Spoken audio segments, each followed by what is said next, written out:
नमस्कार। देखिए, आज की वीडियो में मैं आपको बताने जा रहा हूँ दी कोहेरेंट सोर्सेज। ये वेव ऑप्टिक्स में जो इंटरफेरेंस है उसका बहुत ही अच्छा टॉपिक है। कोहेरेंट सोर्सेज क्या होते हैं और कितने मेथड से हम इनको प्रोड्यूस कर सकते हैं। What are the methods which can produce और by which we can produce the coherent sources. So देखिए, कोहेरेंट कोर्सेज की आपको बहुत सारी डेफिनेशंस मिल जाएंगी, बहुत सारी वीडियो आपको मिल जाएंगे, बट इसका एक ही लाइन का बड़ा सिंपल सा डेफिनेशन है जो आपके सामने लिखा हुआ है।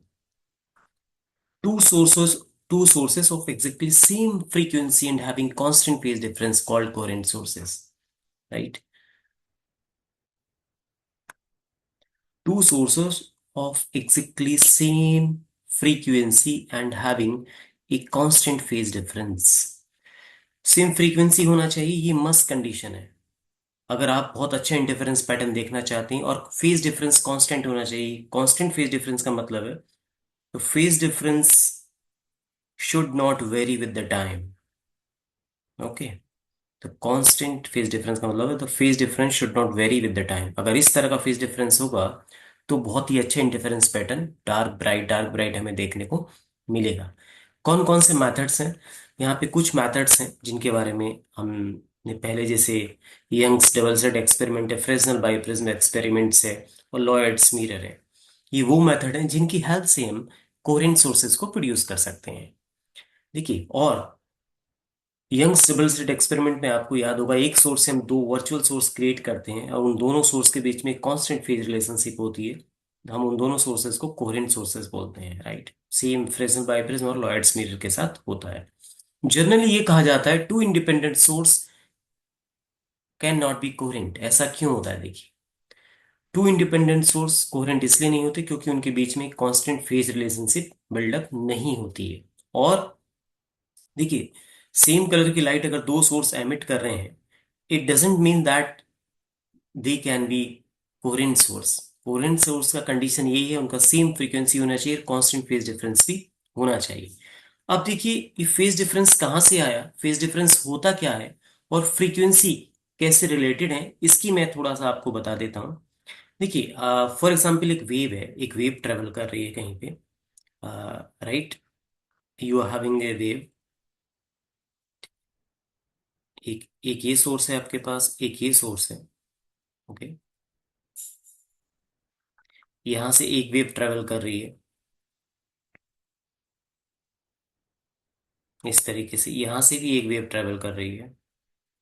ये डेस्टिनेशन अगर आपका है,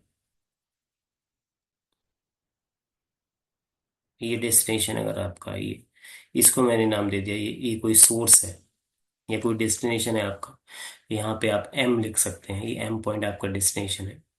ओके, और पहला सोर्स ये है आपका, दूसरा सोर्स ये है, राइट? इसका मैं इक्वेशन मान लेता हूँ।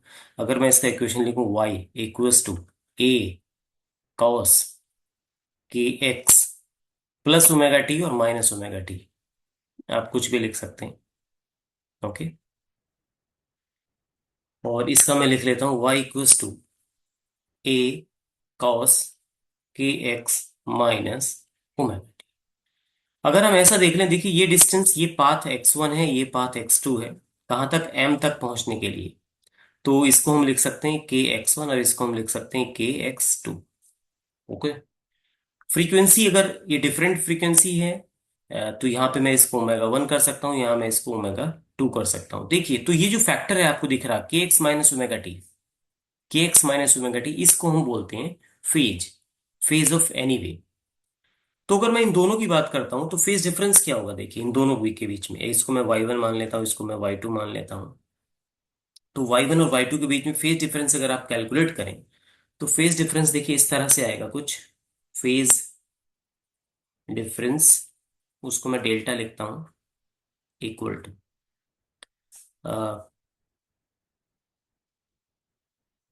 इसको, एक फेज डिफरेंस ये है और दूसरा ये है, तो ये हो जाएगा देखिए आपका ओमेगा 2 माइनस ओमेगा 1 टी।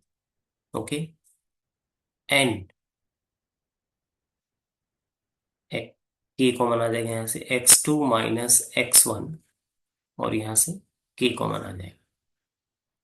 इस तरह का फेज डिफरेंस होगा। इसको आप प्लस भी लिख सकते हैं, प्लस लिखने के साथ क्या थोड़ा सा इजी हो जाएगा, और कोई बात नहीं है। ये ट्रैवलिंग वेव का एक इक्वेशन होता है, तो omega two minus omega one, x two minus x one.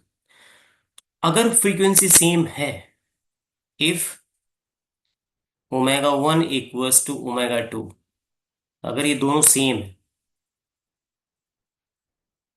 Same frequency अगर है, से हमने ओमेगा इसको लिख दिया, तो डेल्टा कितना हो जाएगा, यहां से डेल्टा आपका ये फैक्टर जीरो हो जाएगा, तो ये हो जाएगा देखिए x two minus x one into k. और आप डेल्टा को क्या लिख सकते हैं, आप डेल्टा को लिख सकते हैं के इंटू डेल्टा एक्स। और क्या लिख सकते हैं आप, के की वैल्यू क्या होती, two pi over lambda into delta x. तो एक रिलेशन भी आपको मिल गया यहाँ पे, रिलेशन क्या हुआ, delta equals to two pi by lambda into delta x. Delta phase difference है, लैम्डा वेवलेंथ है, और डेल्टा एक्स पाथ डिफरेंस है, x two minus x one. Delta phase difference और डेल्टा एक्स पाथ डिफरेंस। तो देखिए omega same होने से delta किस पे डिपेंड कर रहा है, पाथ पे डिपेंड कर रहा है। ओके, लैम्डा तो हम सेम मान के चल चल रहे हैं। तो इस तरीके से ये रिलेशन भी इनमें दोनों में हम डेराइव कर सकते हैं कि कैसे फेज और पाथ में रिलेशन होता है। तो वो जो मैं आपको बता रहा था, जो फेज डिफरेंस है, वो अगर टाइम के साथ वेरी नहीं करेगा, आप देखिए ना फेज में क्या आ रहा है, फेज टू पाई अपन लैम्डा इंटू डेल्स, फेज किस पे डिपेंड कर रहा है, पाथ पे डिपेंड कर रहा है, टाइम पे डिपेंड नहीं कर रहा है। ठीक है, तो ओमेगा वन बराबर, तो ये कब पॉसिबल हुआ, ये कब पॉसिबल, जब दोनों की फ्रीक्वेंसी एग्जैक्टली सेम हुई, तब ये पॉसिबल हुआ है। तो हम ये भी बोल सकते हैं कि क्या, कि इन दोनों में क्या रिलेशन है बेसिकली। सो ये बात हुई फेज डिफरेंस, फेज किसको कहते हैं, फेज डिफरेंस किसे कहते हैं, और सेम फ्रीक्वेंसी होना क्यों जरूरी है। हालांकि आपसे सिर्फ डेफिनेशन पूछी जाती तो कोहेरेंट सोर्सेस क्या होते हैं, तो आप सिंपल डेफिनेशन लिख सकते हैं, two source of exactly same frequency and having constant phase difference is called coherent sources. अगर आपसे पूछा जाता कितने मेथड्स होते हैं कोहेरेंट सोर्स को प्रोड्यूस करने की, वो लिखे हुए हैं आपके सामने। यंग्स डबल स्लिट एक्सपेरिमेंट होता, फ्रेसनल बाइप्रिज्म एक्सपेरिमेंट होता, लॉयड्स मिरर होता, राइट। और एक चीज और देखिए, जब इंटरफेरेंस होता है, इंटरफेरेंस के लिए मस्ट कंडीशन है दोनों सोर्स कैसे होने चाहिए, कोहेरेंट होने चाहिए, उन्हीं के बीच में आप इंटरफेरेंस देख सकते हैं, मतलब सस्टेन्ड इंटरफेरेंस। इंटरफेरेंस होने का मतलब ये कि आप अगर बहुत अच्छा पैटर्न देखना चाहते हैं कि अगर ब्राइट डार्क इस तरीके से आपको दिखाई दे, then the source must be coherent.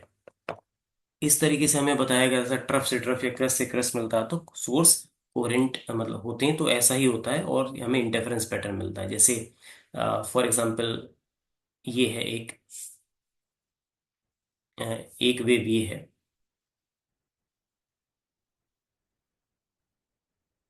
एक दूसरी वेव ये है,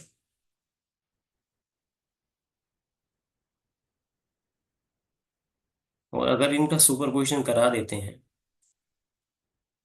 इसको मैंने y1 लिखा, इसको मैंने y2 लिखा, तो जो रिजल्टेंट वेव होगी आपकी, वो कैसी दिखाई देगी देखिए।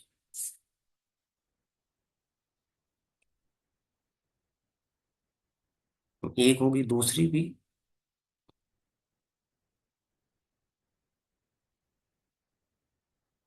इस तरीके से आ जाएगी। यानी कि ये देखिए y इक्वल्स टू क्या हो गया, y1 प्लस y2, इसको हम क्या बोलते हैं, सुपर पोजिशन।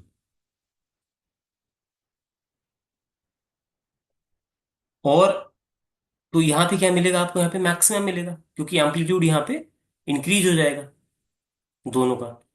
ये कंडीशन अपोजिट भी हो सकती थी, ये कंडीशन ऐसे भी हो सकती थी देखिए, एक वेव आपकी ये होती, दूसरी वेव आपकी ये होती, इस तरह से अगर इनका आप सुपरपोजिशन कराते तो रिजल्टेंट कैसा होता देखिए, रिजल्टेंट आपको ऐसा मिलता कुछ, ये देखिए ये।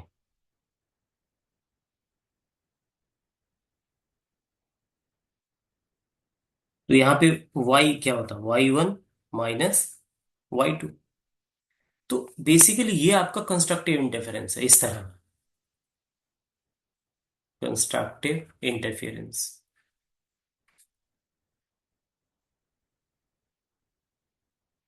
और ये क्या है, डिस्ट्रक्टिव इंटरफेरेंस।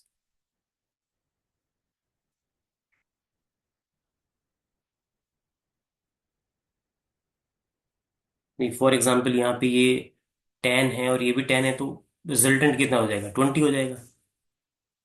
हो जाएगा नहीं। और यहाँ पे रिजल्टेंट 0 हो जाएगा, तो यहाँ पे तो मैक्सिमम मिल जाएगा आपको, यहाँ पे आपको इस जगह मैक्सिमम मिल जाएगा आपको। और यहाँ पे क्या मिलेगा, क्योंकि जितना एगा सेम एगा, यहाँ पे क्या मिलेगा आपको, यहाँ पे मिनिमा मिलेगा। इसी तरीके से ब्राइट, यानी कि मैक्सिमा का मतलब ब्राइट और मिनिमा का मतलब डार्क, इस तरीके से। मतलब ये एक रिप्रेजेंटेशन है कंस्ट्रक्टिव और डिस्ट्रक्टिव इंटरफेरेंस का। हालांकि इसमें और भी कंडीशन होती है, फेज कितना होना चाहिए, पाथ कितना होना चाहिए, तो वो सब हम कैलकुलेट कर सकते हैं कि फेज और पाथ ये सब कितना होना चाहिए। अगर आपके पास ये दो इक्वेशन है, अगर इन एम्पलीट्यूड को आप मान लें A1 A2, तो आपके बीच में एक रिलेशन आ जाएगा, वहां से आप फाई की वैल्यू कैलकुलेट कर सकते हैं, फाई कितना होना चाहिए, लैम्डा कितना होना चाहिए, कंडीशंस क्या क्या होनी चाहिए इंटरफेरेंस की, मैक्सिमा और मिनिमा की। तो उसकी बात हम किसी और लेक्चर में करेंगे। इस लेक्चर का पर्पस सिर्फ ये था, आपको मैं कोहेरेंट सोर्स की डेफिनेशन बताऊं क्या होती है और कितने मेथड्स होते हैं by which we can produce the coherent sources, right. और इंटरफेरेंस की बात, कैसे इंटरफेरेंस होता है, कंस्ट्रक्टिव कब होता है, डिस्ट्रक्टिव कब होता है, और कौन कौन से मेथड्स होते हैं इंटरफेरेंस को प्रोड्यूस करने के, division of wave front end division of amplitude, हम नेक्स्ट वीडियो में हम इसकी बातें करेंगे।